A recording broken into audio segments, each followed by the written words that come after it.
Pernah satu ketika saya disebut sesat. Wong sesat. Apa di antara kesesatannya? Ini ustadz yang membenarkan kunut. Inna lillahi wa inna ilaihi raji'un. Saya cuma menyampaikan secara objektif karena kita diamali pengetahuan. Saya ini subuh saya tidak kunut. Saya kunut nazilah. Tapi kalau saya diundang kemudian di masyarakat itu kunut subuh, saya pimpin dengan kunut. Itulah keteladanan dari imam-imam kita sebelumnya. Karena yang kunut ada dalilnya, saya terangkan dalilnya. Yang tidak kunut ada dalilnya, ini dalilnya. Yang tidak kunut menyebut yang kunut bid'ah, saya jelaskan hadisnya begini. Maksud kalimat bid'ah itu begini, begini, begini, begini. Saya tuliskan semuanya. Atau tahu apa yang terjadi? Sekelompok orang datang, karena dia tidak kunut, dia menyoal yang lain itu yang kunut salah semua. Bid'ah. Kalau bid'ah itu sesat, kalau sesat itu neraka. Disebutlah saya kemudian sebagai Ustadz Wong Sesat. Apa Anda tidak tahu kalau Al-Hasan itu cucunya Nabi diajari doa kunut? Apa Anda tidak tahu bahwa Ibnu Umar itu kunut? Tuh, sampai bersin, alhamdulillah. Apa Anda tidak tahu kalau Imam Asy-Syafi'i itu kunut? Sedangkan Imam Asy-Syafi'i imam besar, mulia, kitabnya banyak. Gurunya Imam Ahmad bin Hanbal. Imam Ahmad bin Hanbal itu muridnya Imam Asy-Syafi'i.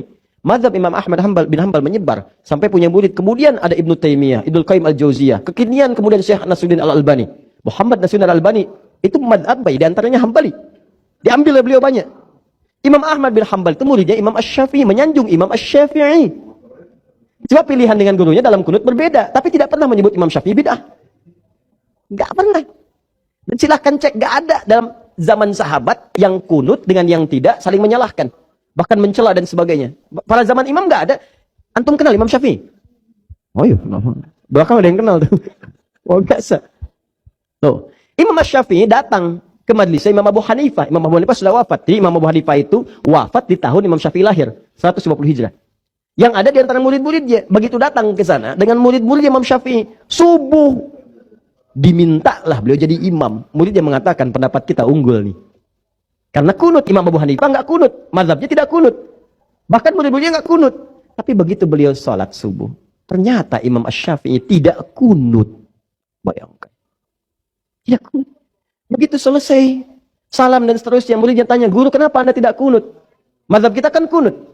Apa kata Imam Syafi'i? Saya menghormati pendapat Al-Imam Abu Hanifah rahimahullah yang berlaku di sini. Imam Asy-Syafi'i kunut. Datang kemudian dengan Imam Ahmad bin Hanbal. Begitu sholat di tempatnya Imam Ahmad bin Hanbal, muridnya mempersilahkan guru, silahkan untuk memuliakan gurunya. Kata Imam Asy-Syafi'i, tempat di sini lebih tahu dengan suaramu.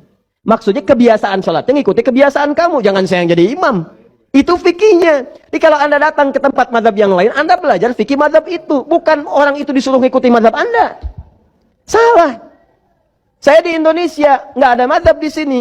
Maksudnya banyak nih, ada yang Syafi'i, ada yang Hambali, ada yang macam-macam. Kita pelajari. Saya diundang ke Malaysia, di sana mazhab Syafi'i. Maka saya belajar mazhab Syafi'i. Bukan orang Malaysia saya suruh belajar mazhab saya.